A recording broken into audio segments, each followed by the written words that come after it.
Videoscope presents Greek Coins and Cities, a look at the new book by Norman Davis.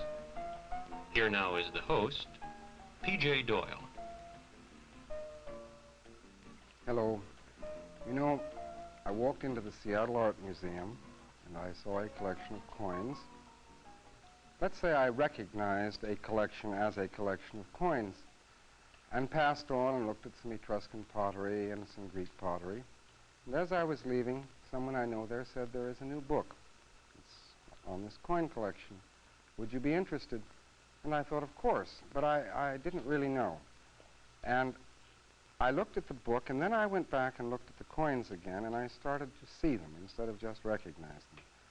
And then it crossed my mind that we had in town a remarkable collection of coins. We had a guidebook to this collection of coins that was beautifully put together. And we also had the man who had given the coins to the museum and who had written the book. And simply to bring these three together was the purpose. And so today we're going to look at those coins, and I truly hope that you will look at the book. You can get it out of the library, you can buy it, but I hope you will look at the book and then go and really see the coins instead of just recognizing them the way I did. And so with that introduction, Mr. Davis is here, and he's going to point out some of those coins that you can see at the museum. Okay, now, well, preamble. Here is the book, and the book covers, illustrates, and describes the 110 coins that are in the book, page by page. It is not a matter of having a sort of catalog at the back to which one must constantly refer, but the coins are there one by one to be digested one at a time. And the book commences with an introduction to the story of coinage. And so far as we are concerned, European coinage commences with Greek coinage, sometime about the 600 years BC. It's a long time ago. And we're almost, by the way, coming to the end of coinage in the sense that coinage was used at that time, for the reason that these coins which are discussed in the book are of silver mainly and of gold. When one picks up a $5 bill or a $20 bill today, it is a piece of paper on which is written a promise to pay. It doesn't represent value in itself. And through a great part of the world, these promises to pay in our own lifetime have not been kept. Quite true. These promises to pay were of precious metal. They were of gold or of silver, and they were in the hand, not in Fort Knox. And this, a piece of coin, or a piece of round metal, shall we say, with an image on it which guaranteed the quality of the silver, the image of an issuing authority, represented so much meat, so much wheat, so much rent, if you like, and was cherished, and put away, buried in times of danger. There were no banks, and that is the reason why they're here today, because we continually unearth them. And we find many of them almost in mint condition. Above all, they were so valuable that they were worth taking some time and trouble about, so that many of them are most beautiful. And the images on them are mainly religious images. They were important. They were the emblem of the city, and when it came to the kings, they were one of the few ways in which a king, a monarch, could circulate his name and his picture, his portrait. There were no movies, there was no television, and certainly no newspapers. Now, to start with the book, the first currency, not coinage, but currency as a unit of value that was used, was the Babylonian talent. This was a piece of bronze, and the illustration we have here is of one that was found in Greece. And the copper from the bronze came from Cyprus. Cyprus, Kupros, is generic for the term. It weighed about 40 pounds. Its value was the value of an ox. and it was shaped in the form of an ox hide and striated to look as if it were the other hair. side of it as if it were ox hair. Now this had one virtue, that it didn't have to be fed as an ox would. You could bury it, you could even cut it up, as you couldn't cut up an ox very well and still keep the pieces. But it was altogether too cumbersome, and finally it was abandoned. But it was used for centuries, for millennia, throughout Asia Minor.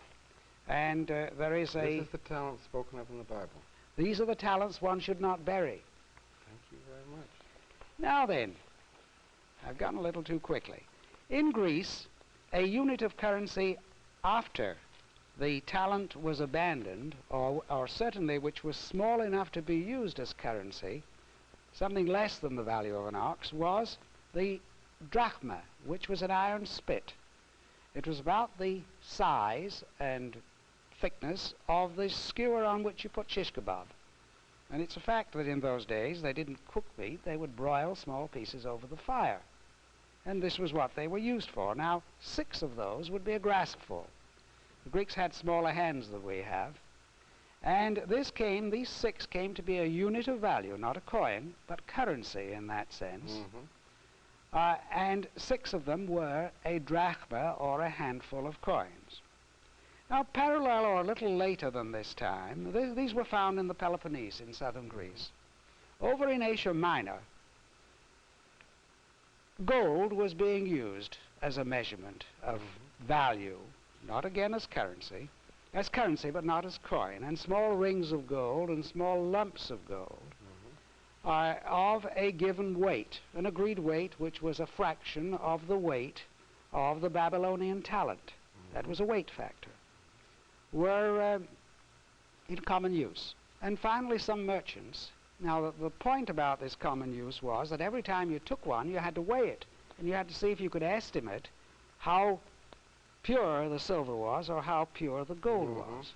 And merchants commenced the practice of putting their own marks on them, so that at least they would recognize their own coins, and others who were familiar with them would recognize them and know that this was true weight. And finally, the kings of Lydia, Croesus, who was rich beyond the dreams of avarice, came along, and he started to put a royal mark on his coins, on these small dumps of metal, and they became coins. Excuse me for flipping over in this way, but I must find an illustration here. Here we are, of a coin of Croesus, and the royal mark was a lion's head. The lion is the royal animal. And this is what gave Croesus the reputation for being rich, synonymous with wealth. It was the amount of gold that he had. He had a great deal of alluvial gold in the local rivers. And gold was pretty scarce, and silver too. And he did become. He was a wealthy monarch, and he was rich beyond the dreams of any man of those times. And it was all solid money. It was not paper. No stocks and shares. Now then, these, finally, the merchants of the coast came on the idea, that is, the independent cities in which the Greek merchants of the time lived, the cities of Ionia, along the coast of Asia Minor, took over this business. The idea, which was not patentable at the time, of making coins, and they began to strike their own coins. And the coin was struck in this way, that a small and circular piece of metal or wood was held in the left hand, and to the base of it was fixed a die. The die was cut in reverse, intaglio, below the surface of the metal. That took care of the obverse, which is the face side, the important side of the coin. The reverse, or the other side, was taken care of by another die set in a small anvil.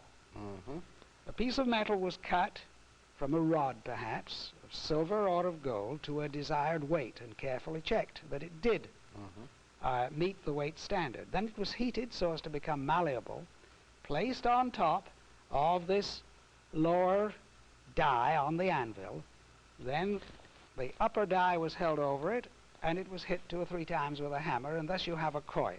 Now here's a coin. This is a coin of Syracuse. I brought it along because it's a large one, a decagram. Syracuse was and is in southern Sicily, on the west coast of Sicily. No, I'm wrong, on the east coast of Sicily. And this is a head of Persephone, and this was cut in relief, just in the reverse of the way you see it, and it's a very beautiful one. On the other side is one of the favorite emblems of the Sicilians and of many other cities and kings, a quadriga. This is a racing chariot of the kind that was used at the games at Olympia for centuries. Simply 4 horses. Four horses and a 4 chariot. horses and a racing chariot. The Greeks used them, the Romans used them. This is where the greens and the reds and the blues were? Now, in effect, this is the underneath side, and this was placed on the anvil. This is the upper side, and this was the die that was in this handheld part. And a couple of wax firm and secure ones with a hammer, and there you have this coin, and you could turn them out at quite a speed. The quality, the sharpness, the definition of the coin, this would depend on the quality of the die to begin with, and also the hand that struck it, would it not, to a degree? To a degree, but this, so far as the hand that struck it was concerned, this was a matter of practice. Now, the depth, I note when I hold the coin that it is truly not a flat, it is not a circular, two-sided flat object. It has, the hair is, well, how do you describe it? What am I trying to say? The relief. The relief of this coin is so apparent to my finger. I have not felt a coin like this before. Well, of course, they were concerned with something. This was enormously valuable. It justified putting a lot of time and work into it, this coin. And the techniques of carving these dies had, by the time this coin came along, been perfected, and there were artists making these dies, and often sometimes they were permitted to put their names on the actual die itself. They were acknowledged and accepted as works of art. Now let me go on for a moment with this business of coins. The first coinage of Greece was minted, was minted in the Peloponnese, and, no, I'm wrong. The first coinage of Greece was the coinage of Aegina, the island of Aegina, which lies offshore from Athens. And from there, it was brought over to Greece proper. And I think we can be best concerned here with the coinage of the great cities of Greece. First of all, they were Corinth and Athens, and their emblem, that is to say, the obverse of their coinage, of the coinage of Athens, was Athena. Now, this is not an Athenan Athena in the sense that for the reason she is wearing a Corinthian helmet. But the coins of the 2 leading cities of Greece, Corinth and Athens, each bore the emblem of Athena, the head of Athena, who was their guardian goddess. And it was this practice of putting the emblem of the god on these coins. Here is the head of Demeter, and a very beautiful one, who was the goddess of a small city on the coast of the Peloponnese, Hermione, and Demeter wears a corn ear in her hair as the goddess of the harvests. All right. Now, could you give me some of the reasons? It is lovely to look at, but to an eye that has looked at many coins, there must be some peculiarly distinctive marks on that coin. What do we see here? Well, we see here the head of a goddess, But one must turn over to the other side to find the distinctive mark, which is really the emblem of the city rather than its guardian goddess. And the emblem of the city, the other side of that coin, are again wreaths of corn. This was corn country. This was the most important goddess. As a matter of fact, there was a sanctuary of Demeter, and this was near here. There was supposed to have been the entrance to the underworld, to Hades.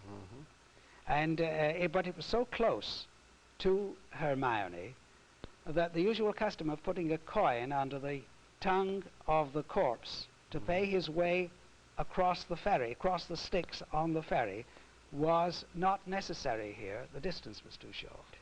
Nice. What a handy These are charming stories. I could go on endlessly. Here is another illustration of a coin of Philip of Macedon.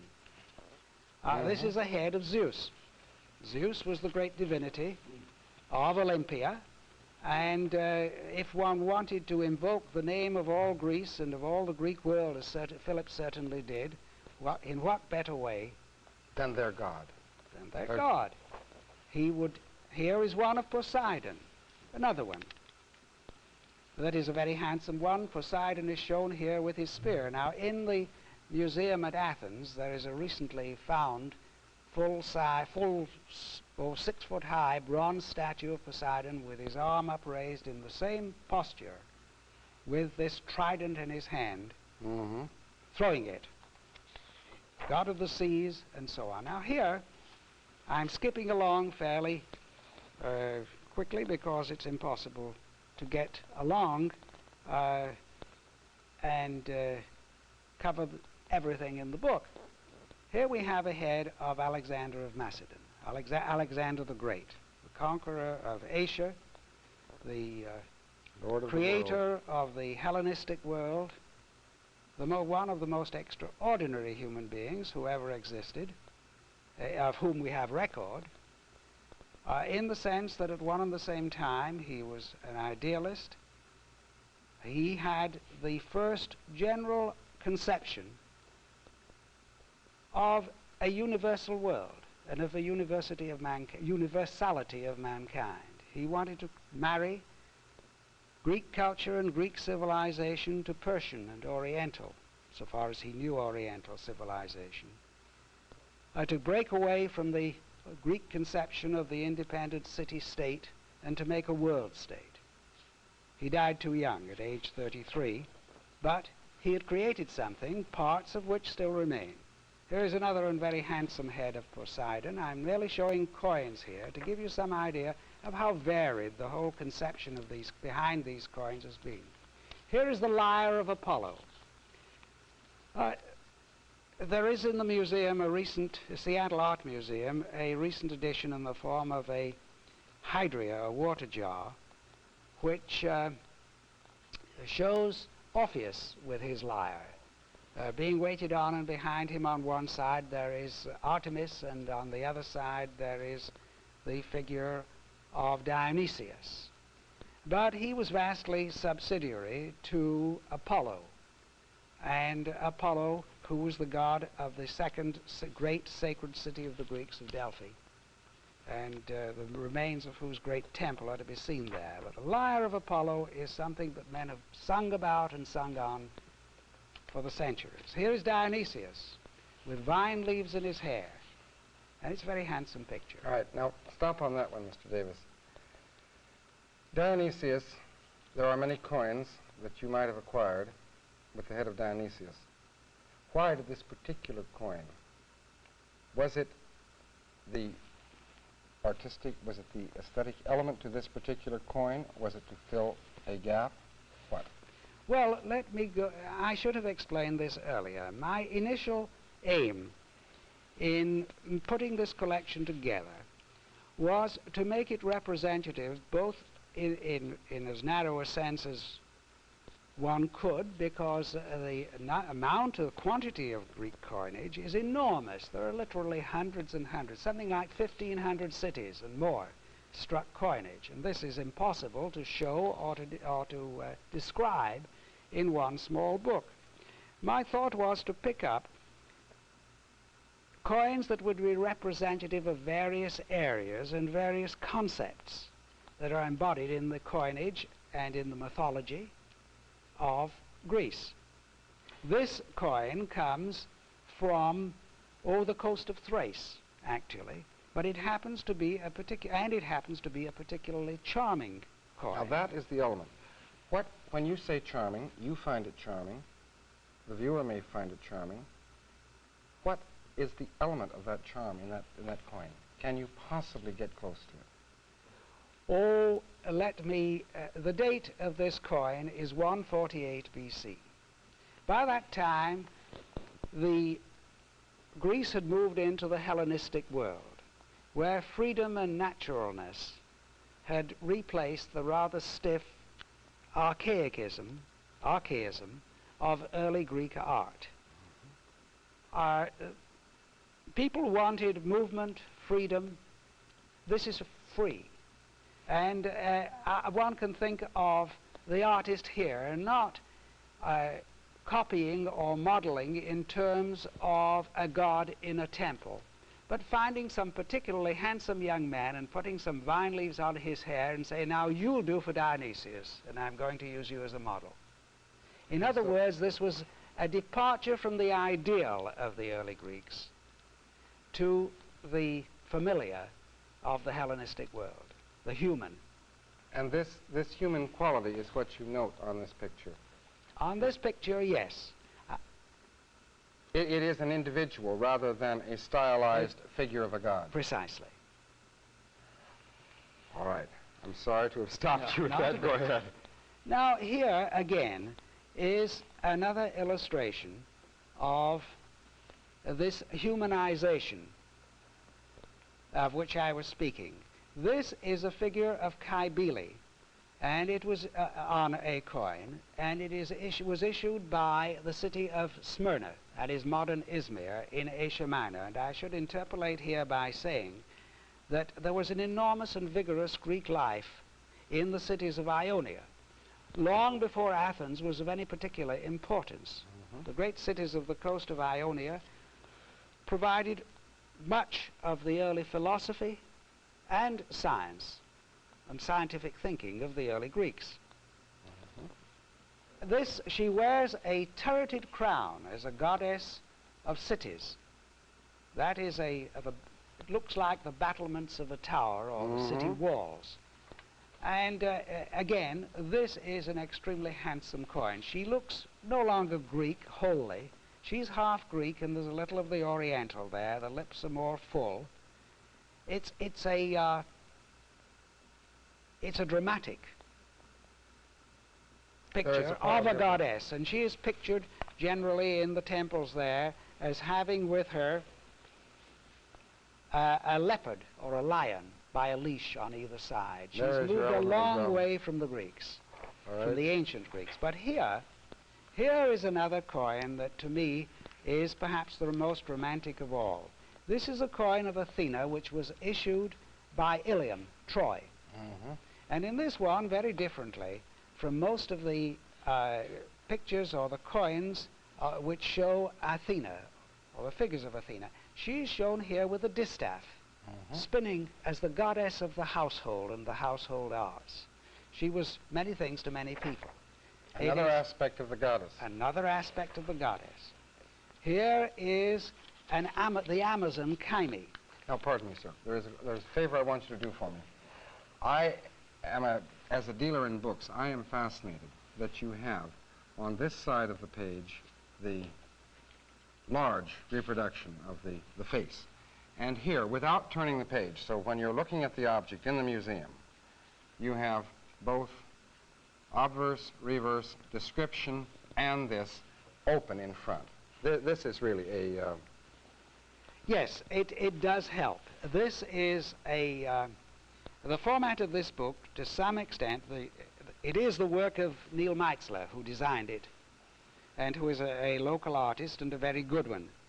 But I was particularly pleased with it because, as necessarily an inveterate reader of catalogues, this business of going to the pictures at the back and the description here always has frustrated me, and I thought, if ever I do a book, I'm going to do it this way. All right, we have only about 4 minutes left, so we must... Well, let me go in that case and show you a couple of kings. And these are kings. Here is Alexander the Great again, with an elephant skin headdress which was issued by Ptolemy. He's an enormously handsome man. And here we have one of the men who were his successors, who succeeded to the parts of the empire he conquered. Ptolemy was one of his generals who became king of Egypt and the founder of a line which ended with Cleopatra. This is 300 the beginning. years, This is the beginning. 300 years later. Here's the old man, and the remarkable thing is that his descendant, 300 years later, looks like him. Cleopatra was no beauty. She had a great big nose and a great big chin, but she was a remarkable woman. That's really, everyone knows Cleopatra. Very few know the founder of that house. And a portrait of that founder can be looked at and examined on a coin today, and is probably a more accurate portrait. Oh, the men who cut these coins were no idealists. They were realists, like the men who cut the portraits of the Romans. They did them warts and all, just as they saw them. And that was the way these men wanted to be seen. They needed to be tough, not pretty. And yet this man has an element of grace and softness about him that is different from the feeling I get on some of the other faces. He was one of the very few kings of the Hellenistic age who was permitted to die in his bed. He lived to a ripe old age. And one of the reasons was that he was wise enough to abdicate. Oh, very good. But he was a great man, and he had the wisdom to realize that Egypt was off the normal route of conquest. It was self-contained, it was a wealthy country, and when the time came to share out the empire after the death of Alexander, he opted for Egypt, and he kept it. Remarkable, absolutely remarkable. You know, I'm fascinated to hear that after you did a radio, well, we have such a short time left. Let me simply finish this, Mr. Davis, by giving a couple of observations that I feel strongly about. First of all, I sincerely hope that, well, many of you who are watching the program, for instance, will make a point of stopping in the basement level of the Seattle Art Museum, the lower level, and look at these coins and stop and take a moment. Really, they are lovely. Secondly, take a look at the book, and it is true that after you've looked at the book, it has much more meaning. And I want to thank you personally, and you know, I have a strange feeling that long after this television show is shown, long after you're gone, there are going to be a few people who snap on those things. Thank you. Thank you.